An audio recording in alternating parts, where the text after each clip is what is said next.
Hey there, folks. Welcome to another season of Stairway to 7. This is Stairway to 7 Part 4, and we are just about 12 hours away from the start of a new season. It's currently 12:30 on Sunday morning. Kickoff is not until 1 o'clock, so new season of the NFL and a new generation for the Pittsburgh Steelers. Ben Roethlisberger has retired.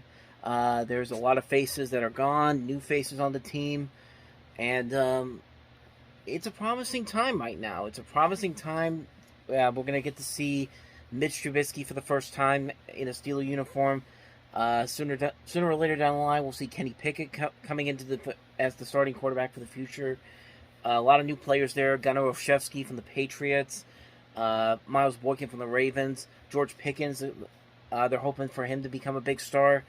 But they face a tough task on their first game of the season, and that is going to the defending AFC champions in the Cincinnati Bengals, and going in there, and not only going in there, but trying to win their first game against them since November of 2020. The last 3 times, the Bengals have gotten the best of them, and they were blown out last year by them in the last game they played them in. It was a bad game. It was a rough game to watch, and so, of course, the Bengals went to the Super Bowl. They lost to the Rams, and really, there's a lot to be optimistic about because about what this team did in the preseason. They went 3-0, which is honestly, it's very rare when you consider how many games the Steelers actually have won in the preseason under Mike Tomlin in the last couple of years.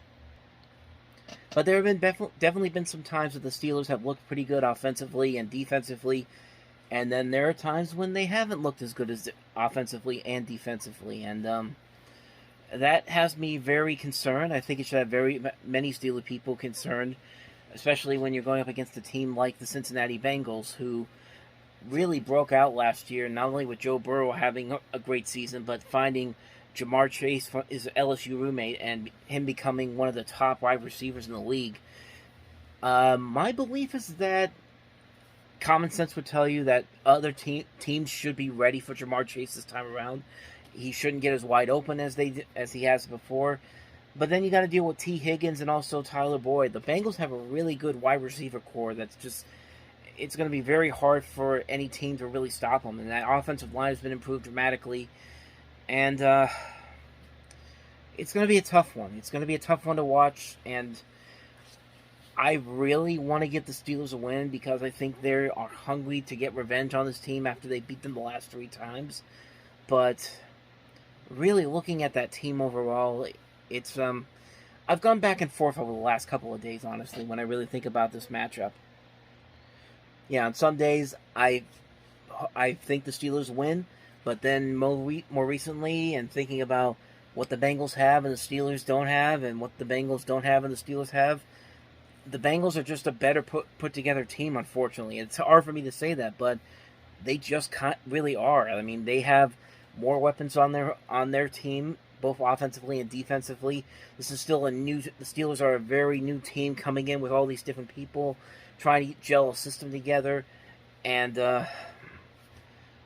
I'm conflicted on this one. I really am conflicted on this one because not but a few days ago I predicted a Steeler win here, but the more I think about it and the more I'm just how the Bengals are just better put together in terms of this team, in terms of what they did the last year, and then coming into this game with a lot of high expectations.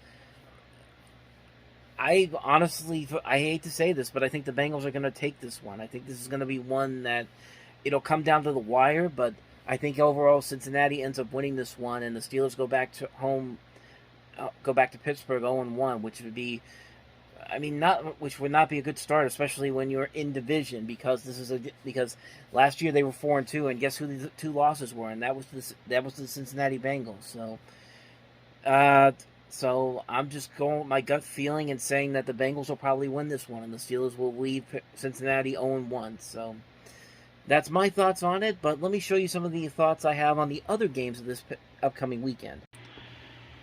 So as you can kind of see here, I do this thing every year on another group on Facebook where every week I do my predictions for the NFL seasons. And as you can see, I already won my first one there with the Buffalo Bills. So That's the first one I've won, but as you can see, the other ones here, I have the Saints winning over the Falcons. I have the Panthers beating the Browns. Bears over the 49ers. I'm changing that one, the Steelers one, to the Bengals. I have the Eagles over the Lions. The Colts over the Texans. The Dolphins over the Patriots. The Ravens over the Jets. The Jaguars over the Commanders. The Titans over the Giants. The Chiefs over the Cardinals. The Raiders over the Chargers. The Packers over the Vikings. The Cowboys over the Buccaneers. And the Broncos over the Seahawks. So we will see how my predictions do, and I will show you the results on the next episode. So let's go ahead and move on to what the local TV market says that the Steelers will do. Welcome back. It's time to beat the bus, and in partnership with BetRivers Online Casino and Sportsbook, we're expanding our picks this year. Maybe that should scare me. You know, trouble enough, you know. Jerome, we start as always with the Steelers, 6.5-point underdogs in Cincinnati. So who do you like? So unfortunately, this is one of those games that you look at, you're like, you're nervous about it. But I'll say this, I believe here is where the Steelers have an opportunity to come up big. I don't know if they can win this football game, but I think they can keep it close because this is going to be a division game. Obviously, it's in Cincinnati, but I do believe the Steelers defense is going to be ready to play. They've got to get some pressure on Joe Burrow. If they don't do that, now the score could skyrocket, but I believe the Steelers can keep this game close. I think the Bengals win, but the Steelers cover. I remember last year, too, similar situation on the road with a challenging game. Absolutely. To start off. I think opening day for the Steelers will have the Bengals fired up. I'm going to take Cincinnati. Jenna's taking the Steelers along with you and taking the 6.5 points. Next. BetMGM Steelers Kickoff is presented by Chevrolet. Chevrolet, find new roads. Just like last year, the Steelers find themselves big underdogs on the road, 6.5-point underdogs. So let's get into the predictions. Rich, you're first. What do you think today? I know no one is giving the Steelers a chance in this game, but I am. I actually like the Steelers to win this game close. The Bengals Super Bowl hangover, I'm counting on it. I like them to win this game 24-23. I think the big key is Mitch Trubisky's escapability. George Pickens is going to have a big game. And then on defense, Larry Ogunjobi. He's going to stop Joe Mixon. He also helped out the offense a little bit, gave him some inside tips, he told me this week. I think that's important. I think the Steelers win.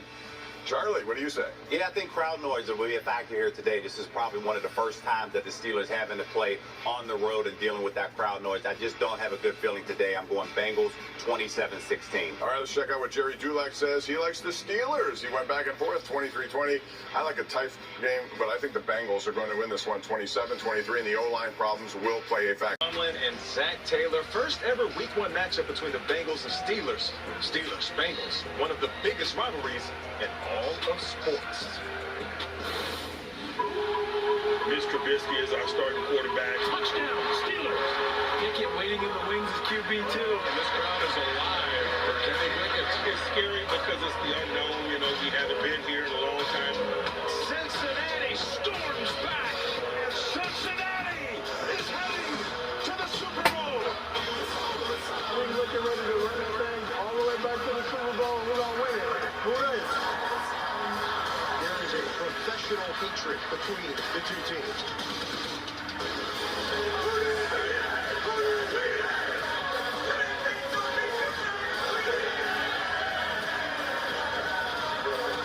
What is that? What? That thing was so slanted and biased. Yeah, you were getting sacked because you were sacked. I had a winning record against you. That's why you got your job. There was a decade between when you played and all of a sudden when I was there, boom. So let's just face the facts. When you talk about Cincinnati, you talk about Pittsburgh, it is something, again, that right now, they will make it personal. There was a statement made last year by the Cincinnati Bengals. Guys, take it easy. They said the Steelers quit.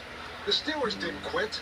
You know what? Today you'll find out if they quit or not. No, I don't like saying anybody ever quit in the NFL because nobody quits. But, I mean, we're talking about Mitch Trubisky as if he's like the next coming of Ben Roethlisberger when Joe Burrow on the other side is the one that led his team all the way to the Super Bowl and did so with a patchwork offensive line. I mean, like, the Bengals are basically returning almost everybody on their team.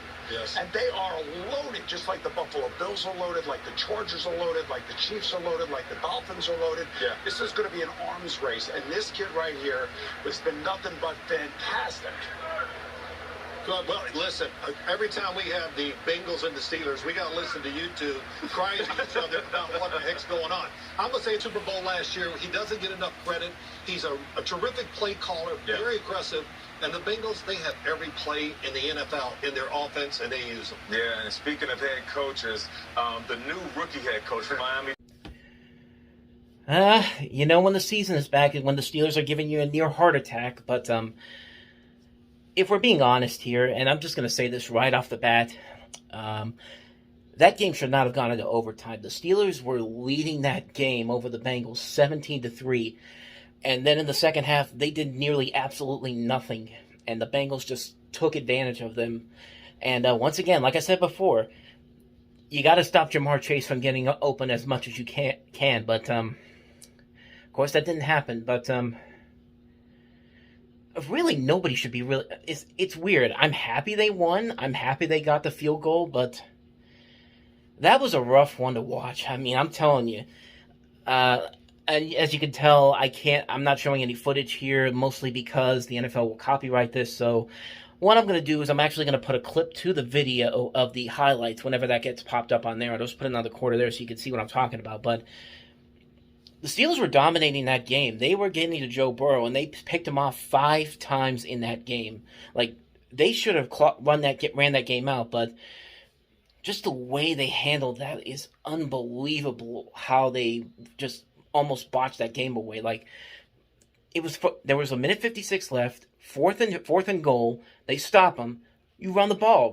Like that's the reason why you have Jalen Warren there in case Najee Harris's injury affects him. And it did at the end because he wasn't there for the rest of the game after that. And you brought Jalen Warren there to run the football down. And it's just like, why do you keep throwing the football? I mean, it makes no sense whatsoever why they kept deciding to throw the football down the field when they could have just ran the clock out.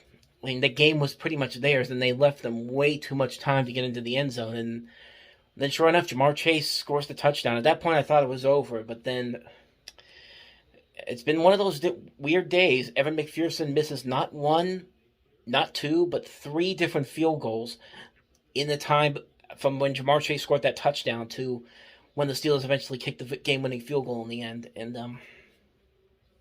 And like I said, I don't think anybody really should be happy about it. The Steelers should be happy because, yeah, they got a win, but they are a heavily flawed football team, and wow, it definitely showed.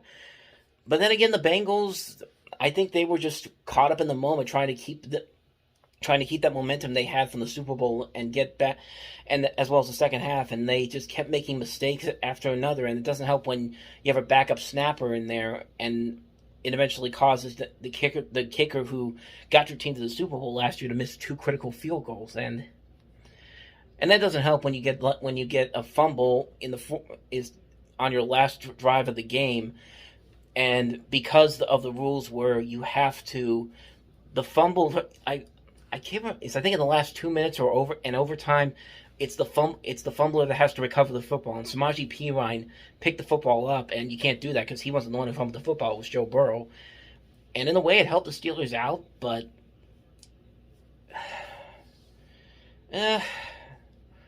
in a way, I'm kind of glad I reversed my decision to pick the Bengals over the Steelers because in a way, it almost happened. But again, like I'm so conflicted right now because I don't know if I should be really happy that they won or really pissed off that they almost blew that game away. It was because I've watched the NFL long enough and games long enough to know that if you're scoring a lot way too early in a game, chances are you're leaving the door open for the other team to come in and just take over the game and steal the game from you. That's happened. We've seen it in numerous occasions. Like, of course, the biggest one is 28-3 in the Super Bowl when the Patriots and the Falcons.